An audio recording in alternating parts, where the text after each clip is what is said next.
Just over 19 years ago, Nintendo released its seminal game, Super Smash Bros. For the Nintendo 64. In addition to the 3 sequels that followed, there have been many clones that have tried to live up to the Nintendo's flagship party brawler. Although these clones aren't as popular in the mainstream, they all bring a uniqueness and a special charm to the Smash formula that has spawned a group of niche players over the years. The games, of course, being Rivals of Aether, Brawl Out, Brawlhalla, and PlayStation All-stars Battle Royale. There are certainly more, but these all offer unique mechanics that really stand out from each other and the original. So going from my least favorite to favorite, here are my rankings for the Super Smash Bros. Clones that are available now. So kicking off my list and going all the way back to 2012, we have PlayStation All-stars Battle Royale for the PS3 and PlayStation Vita.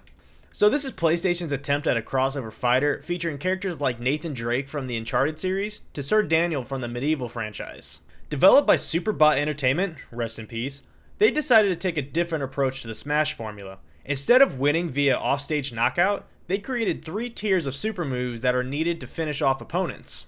Throughout the match, you receive blue orbs by damaging your foe, and only after these build up to either your level 1, 2, or 3 ultimate ability can you take out your enemies. While the idea behind this is certainly an interesting one, the balance of the cast was way off. Certain characters' ultimate abilities were way easier to hit than others. I'm looking at you, Kratos. And for the most part, just not fun to play against. The incentive to practice and get better at the game mechanically is basically useless, which is unfortunate because the game can be fun at times, but it needs a lot of work. There are very few games that make me rage when it comes to playing online, but this one certainly took the cake. Pretty much people just spammed Raiden and Kratos for those easy level 1 knockouts, and it really made the game not fun to play. But those rare moments when you play against someone who actually wants to play the game right, those can be some of the most intense matches of your life. Coming up next, we have Brawl Out for the PC and Switch. Developed by Angry Mob Games, this is one of the only games on this list that is actually on a Nintendo console. While having a similar feel to Smash 4 in the way it looks, it falls short in the gameplay and character design. At times feels quite buggy, and a few of the fighters seem quite overpowered. The game did just release not too long ago, so there's plenty of time for all that to be patched.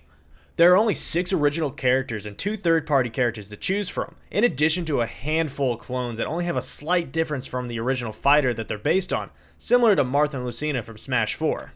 A few things that I noticed while I was playing: the spot dodges and rolls have very precise timing that takes a little bit to get used to.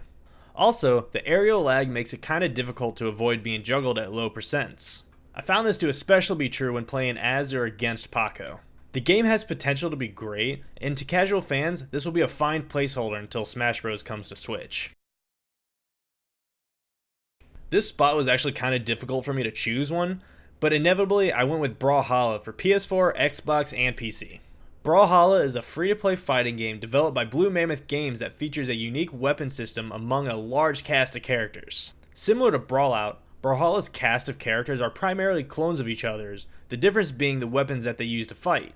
There are 11 different weapon types, and each character has access to a combination of any 2 of them while having their own stats in strength, dexterity, defense, and speed. This creates a large variety of playable characters. While basically being the same as the others, they still feel unique in their own way. So far, my favorite has to be Diana. She wields a bow and blasters as her weapons. Although what drawn me to her was the bow, and I know a lot of other people use the bow, I just like the way she looks compared to the others. The thing that this game does very well compared to the other ones is creating a sense of satisfaction with everything that you do. Every knockout, recovery, or even small combo that you do feels incredibly rewarding. With its easy yet flashy combos, Brawlhalla is very welcoming to new players, while leaving the veteran players to perfect the finer mechanics the game has to offer. It was a difficult decision, but my number 1 spot has to go to Rivals of Aether for Xbox One and PC, and also soon to be Switch. For the fans of Super Smash Bros. Melee, you're gonna love this one.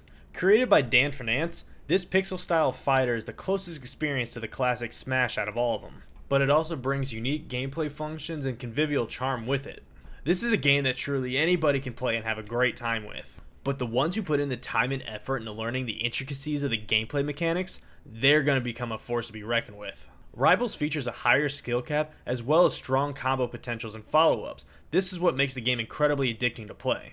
The characters are well thought out and have unique fighting styles to go with them. Each of them are based on a different animal, element, and special mechanic.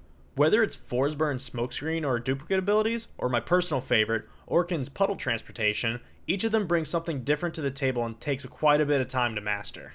Along with our already great roster, they also have access to Ori from Ori and the Blind Forest as a DLC character.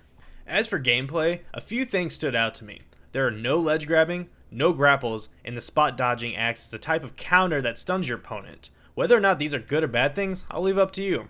I personally enjoy them though. I'm so excited that Smash Bros is finally coming to the Switch, but in the meantime, here's some awesome clones that can hold you over until it comes out. Which one of these is your favorite? Do you like any of these better than the original Smash?